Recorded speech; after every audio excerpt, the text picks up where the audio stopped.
bien, c'est un privilège pour tout militaire, pour tout élément des forces de sécurité et de défense, de faire partir des forces des Nations Unies déployées sur un théâtre d'opération.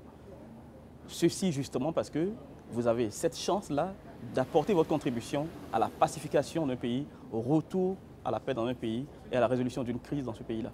Et c'est à ce titre que je suis particulièrement fier d'être ici au Mali, qui, soit dit en passant, est un pays frère, un pays africain, pas si loin du Bénin, et qui traverse malheureusement une profonde crise actuellement. Donc ma contribution, aussi petite qu'elle soit, pourra toujours être utile pour amener ce pays à la paix. J'ai été déployé dans un premier temps à l'état-major des observateurs, donc ici à Bamako, mais j'ai eu l'opportunité, dans le cadre de visites opérationnelles dans nos secteurs, puisque, soit dit en passant, nous sommes déployés à Gao, à Kidal et à Tombouctou. J'ai donc eu cette opportunité-là de partir en visite opérationnelle à Kidal il y a quelques mois.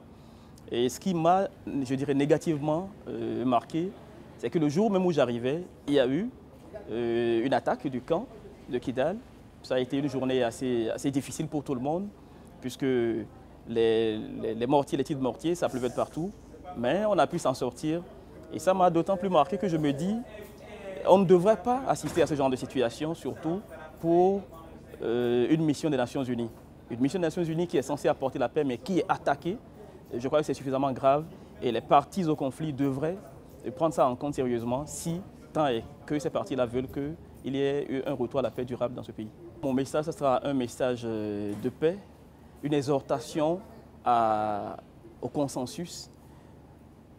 Nous venons d'horizons différents et au Mali, nous savons qu'il y a beaucoup de groupes ethniques, mais ça n'empêche pas le Mali d'être un et indivisible. Le Mali doit pouvoir se retrouver autour de ses valeurs cardinales, les valeurs qui fondent la culture et la civilisation africaine, pour se retrouver, comme on le faisait autrefois, autour de l'arbre à palabres. Lorsqu'il y a des problèmes au sein d'une famille, lorsqu'il y a des problèmes au sein d'une communauté, et par-delà, lorsqu'il y a des problèmes au sein du peuple malien, les Maliens doivent pouvoir se retrouver entre eux et le résoudre. Mais lorsque ça les dépasse et qu'ils ont dû faire appel aux Nations Unies, il faut que les Nations Unies observent donc les règles du jeu en évitant de violer le cessez-le-feu, en évitant de violer les accords que les différentes parties ont elles-mêmes signés. Je crois que ce n'est qu'à cette condition-là que la paix durable pourra revenir ici au Mali. Et nous, on y contribue en tout cas activement. Que Dieu bénisse le Mali, que les Maliens s'entendent entre eux et je crois que la paix reviendra très facilement à ce prix.